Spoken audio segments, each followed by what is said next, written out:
Čo je to láska? Ten tancujúci Vánok v rannom opare, čo vlieva sa do nášho srdca a vyludzuje tichý úsmev na duši. Krása, tá harmónia citov, ten súlad bytia, to veškerenstvo života. Je to stále tu. Tak akáže celivota?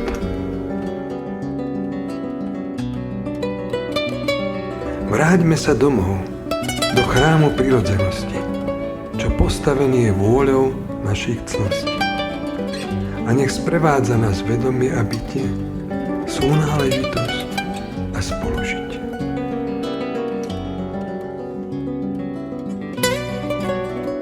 Ak nikdy nepoľavíš v úsilí stať sa lepším človekom a pozrieš sa pravde do očí, nikdy ťa nepomôže klam a ničota. Staneš sa básnikom svojho života. Neustále buduj odvahu, aby spravodlivosť v tebe kvitla. Striedmosť nech ti je na porúdzi, aby múdrosť z toho vzišla. A každý z nás tak trocha tuší, že keď hluchí sme k svedomiu, bránime spievať svojej duši.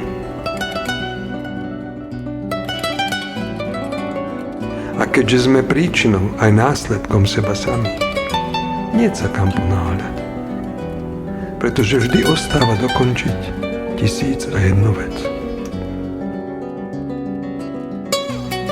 Tak ako komunikuješ sám so sebou, to aký vzťah vytváraš sám k sebe, také vzťahy si vytváraš aj iným ľuďom a také hodnoty tvoríš.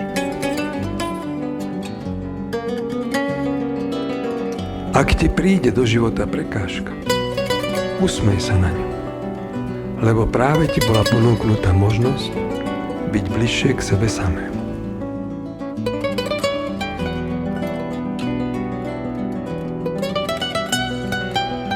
Úsmev je ako okno, cez ktoré je vidieť, či je srdce doma.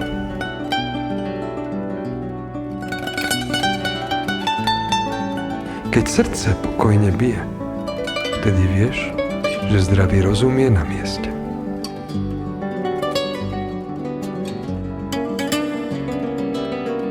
Ak prebudíš to, čo v tebe drieme, tak porozumieš tomu, že nie si len občanom tejto zeme.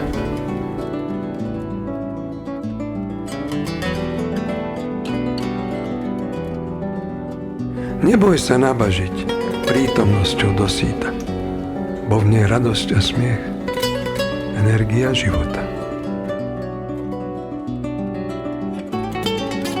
Ak chceš vo svojom živote niečo zmeniť, urob to teraz. Ináč tvoj život bude pozostávať z okamihov očakávania.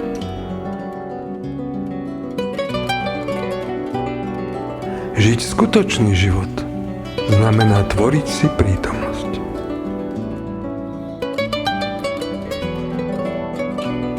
Zlietni nad seba samého a všetko uvidíš úplne inými očami.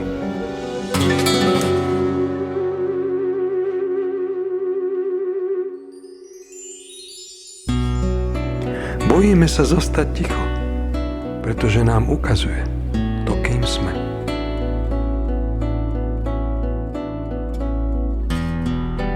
Raduj sa zo všetkého, čo ti život prináša, pretože v tom je jeho podstata.